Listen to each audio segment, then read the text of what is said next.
You're listening to In Defense with Dr. R.G. Willard, a Christian apologetics podcast equipping you to give a defense for the hope that is in you and to speak truth in Jesus' name. On today's episode, Dr. Willard will introduce the Kalam Cosmological argument and explain what makes an argument both sound and valid.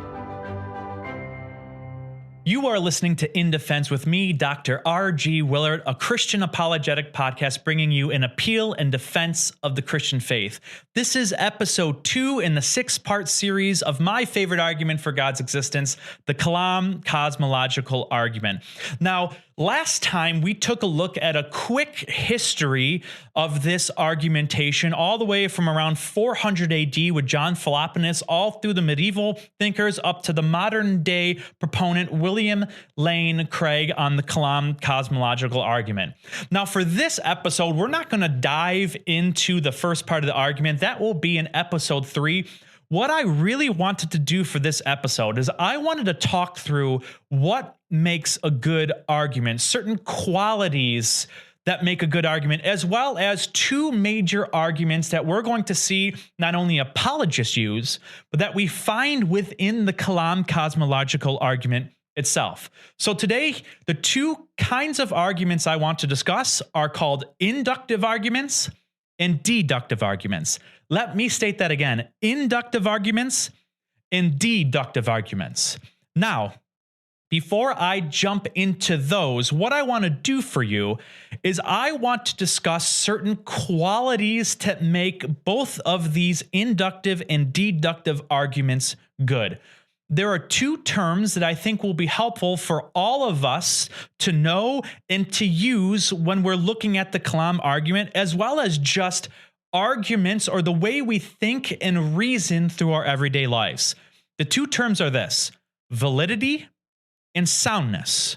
What makes a line of reasoning or argument valid, and what makes a line of reasoning and argument sound? Let's talk about the idea of something being valid, something having validity.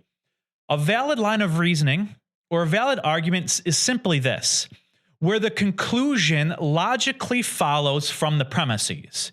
You see, validity is a property of the argument's form and structure. If both of the premises are true and lined up in its form, the conclusion in its form must also be correct. It must also need to follow. Let me give you an example of this. An example I'm sure all of you have heard throughout your life. Here's the argument: if A equals B and B equals C, therefore A equals C. I want you to notice something here. This is a valid argument. The first line and the second line of thought follow to the form of the conclusion. If A equals B and B equals C, therefore A equals C. Now, you could say this way: if A equals B and B equals C, A equals D. Now, that is an invalid argument. Where in the world did D come from? It could be the case that A equals both A as well as D, but from the line of form of this argument, A equals D as its conclusion does not follow from the premises. Everything could be right, but the form and structure is laid out correct. That is validity. The form of our thought and line of reasoning needs to be able to follow to the correct conclusion.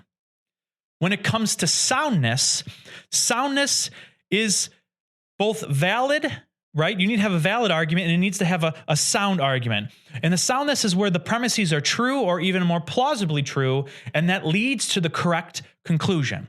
A good line of argument and reasoning need to have both correct form and correct or even more plausibly true premises that lead you to the correct conclusion. Okay, now that you have that, let's dive into the 2 kinds of arguments that we're going to see in the Kalam Cosmological argument. The first line of reasoning and argument is what is called inductive reasoning or inductive argumentations. Now, inductive is really simple. It's basically making an observation, discerning a pattern, making a generalized information, or inferring to a hypothesis or a explanatory theory. Inference to the strong conclusion is most likely to be true. This is what inductive means. We see this all the time in science, in fact. We see scientists look out into the world, look out into reality, and make observations, gather data, which leads them to the best hypothesis and conclusion to think that their information is true. This is basically just inductive reasoning in argumentation. Let me give you two examples of this. You might not know, but I have a very strong gluten intolerance. It won't kill me, but it makes me not feel well if I have gluten. So here is an argument that uses inductive reasoning when it comes to me and having gluten. Here it is. Premise 1. My body does not process gluten well and it makes me feel sick. Premise 2. The bread had gluten that I ate at dinner. Conclusion. The bread at dinner is most likely the reason I do not feel well after dinner. If I have a gluten intolerance and I ate bread with gluten in it and I feel terrible now after dinner, it is really good inductive reasoning that it might as well be the bread that I ate at dinner that is making me not feel good. Now, I could look around me and everyone else just throwing up, and I come to determine, hey, we all have food poisoning, but until I have that bit of information to make my reasoning that it was gluten that's making me not feel well, I am on safe and reasonable and rational grounds through this inductive reasoning to think that it was the bread that is not making me feel good after dinner. There's another example that apologists use when it comes to God and morality. And let me give you an actual good source that you can order off of Amazon if you would like. There's a great book called Good God by Dr. Baggett and Dr. Jerry Walls. And what they do is they look at all of the theories and hypotheses of morality, and they argue that God is the best explanation for morality. They take all of the other answers, all of the other theories, and through rational argumentation, they come to the conclusion that these theories cannot explain morality, and God is still the best explanation. Therefore, we are on safe grounds to think that not only God exists, but that God is the reason for our morality. Note this: inductive reasoning needs to be both valid and sound. It needs to have both of these qualities as well. So that is inductive reasoning. The last one is called deductive reasoning, deductive type logic. And it's basically this: the premises guarantee the truth of the conclusion. If the lines of thought are true in a deductive type argument, the conclusion necessarily follows. It has to be true. There is no other explanation but the conclusion if the premises are true. Let me give you an example of this. Here's an argument. Premise 1. All humans are mammals. Premise 2. Steve is a human. Conclusion. Therefore, Steve is a mammal. If all humans are mammals and Steve is a human, it necessarily follows, it has to follow, that Steve is a mammal. If 1 and 2 are true, the conclusion necessarily follows. Now, someone might come in and go, Ryan, I got to talk to you about something. Steve is actually not a human. Steve is a pet snake who belongs to Tom, and Tom is a kind of person who thinks their animals are humans and talks to them and refers to them like they're humans. So, in fact, Steve is a snake. He is not a human. Well, there's nothing wrong with the argument. It's just that the second line or the second premise is false. Steve is a snake. He is not a human. Therefore, the conclusion that Steve is a mammal doesn't follow. But there's nothing wrong with the form of the argument. It's just that one of the lines of thought and reasoning and premise is false. Therefore, the argument is false. This is deductive type arguments and reasoning.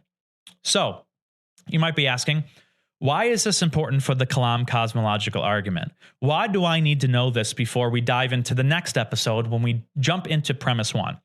Well, there's two main things I want you to know. First, This main argument, the Kalam argument, which I'll restate in a second for you, and if you want to go listen to more of that, jump back into episode 1 of the series. It is laid out in deductive form, and that means if we believe the first 2 lines of thought and the first 2 premises are true, the conclusion necessarily has to be right. There is no other answer for its conclusion. Second reason why it's important, when we dive into the first 2 premises, we're going to see, in order to argue and to think that these are true, we're going to look at more deductive as well as inductive type of arguments and reasoning. We will see both of these types within the sum total of the argument itself. So once again, let me give you the Kalam argument. Whatever begins to exist has a cause of its existence. The universe began to exist. Therefore, the universe has a cause of its existence. If 1 and 2 are true, and we can show that both inductively and deductively, the conclusion necessarily has to follow, and the universe has a cause of its existence. We're going to be diving into premise 1, that whatever begins to exist has a cause of its existence. And I'm going to be looking at some arguments to show you why that is true, and you should believe that to be true. So, if you have any questions or thoughts or comments or suggestions, please let us know. I want to hear from you guys, or if you want to come alongside us and help financially support what we are doing to making great Christian apologists in the Columbus, Ohio region, please email me at ryan@ryanwillert.org. That's WILLERT, ryan@ryanwillert.org, or go visit the podcast page at riverradio.com. Thank you for tuning in, and I'll see you next time on In Defense. This podcast is a production of River Radio Ministries. You can find more podcasts like this one at riverradio.com. And if you like what you're hearing, make sure to subscribe wherever you're listening now, and be sure to tell a friend so they can listen too.